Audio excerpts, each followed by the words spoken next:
স্বাস্থ্যমন্ত্রী বলেছেন যে মানুষ ডাক্তারের পেছনে ঘুরবে না, ডাক্তার মানুষের পেছনে ঘুরবে। ভালো কথা, কিন্তু এই প্রতিশ্রুতি বাস্তবায়ন করবেন কিভাবে? ওনার এই কথাটা আমরা দুইভাবে দেখতে পারি।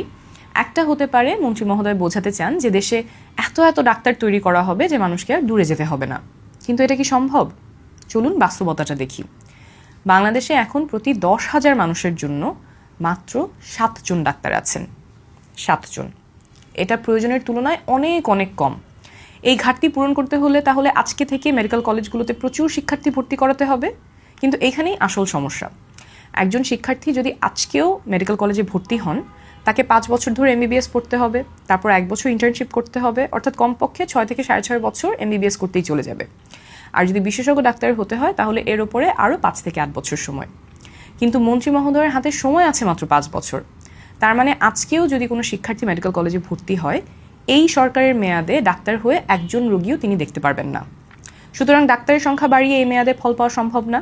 এটা 10 থেকে 15 বছরের পরিকল্পনা হতে হবে। সেরকম কোনো দীর্ঘমেয়াদী পরিকল্পনার কথাই কি মন্ত্রী মহোদয় বলেছেন? যদি বলে থাকেন তাহলে সেটা স্পষ্ট করে জানান এবং সেই অনুযায়ী আমাদেরকে প্রতিশ্রুতি দিন। আরেকভাবে ওনার এই কথাটা আমরা দেখতে পারি, যদি মন্ত্রী মহোদয়ের উদ্দেশ্য হয় যে শুধু রোগ হলে চিকিৎসা না, বরং রোগ হওয়ার আগেই ডাক্তার মানুষের কাছে পৌঁছাবে, গ্রামে গ্রামে মানুষের কাছে যাবে, প্রতিরোধমূলক কার্যক্রমের উপরে জোর দেওয়া হবে, তাহলে এটা খুবই ভালো পরিকল্পনা। কিন্তু সেখানেও প্রশ্ন কম নয়। আমাদের দেশে 68% মানুষ গ্রামে থাকেন, অথচ প্রায় 75% ডাক্তার থাকেন শহরে। যুগের পর যুগ ধরে এই অবস্থায় চলে আসছে। কেন? একজন ডাক্তার ঢাকায় বসে প্রাইভেট প্র্যাকটিস করলে মাসে যা আয় করেন, উপজেলা স্বাস্থ্য কমপ্লেক্সে সরকারি চাকরি করলে তার থেকে অনেক কম উপার্জন করেন। গ্রামে সন্তানের জন্য ভালো স্কুল নাই, পেশাগত উন্নতির সুযোগ কম, দক্ষতা বাড়ানোর সুযোগ কম, নিরাপত্তারও অনেক ঝুঁকি আছে। এগুলো সহ আরও অনেক কারণে অনেক উপজেলা স্বাস্থ্য কমপ্লেক্সে পদ অনুমোদিত থাকলেও সেই পদে ডাক্তার নাই। তাহলে মন্ত্রী মহোদয় যদি সত্যিই ডাক্তারকে মানুষের দোরগোড়ায় নিয়ে যেতে চান, শুধু নির্দেশ দিলে হবে না।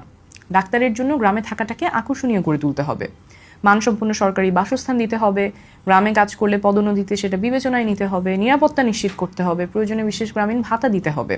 আর শুধু ডাক্তার না, nurse, midwife, paramedic, technologist, pharmacist, community স্বাস্থ্যকর্মী সবার জন্য ব্যবস্থা নিশ্চিত করতে হবে।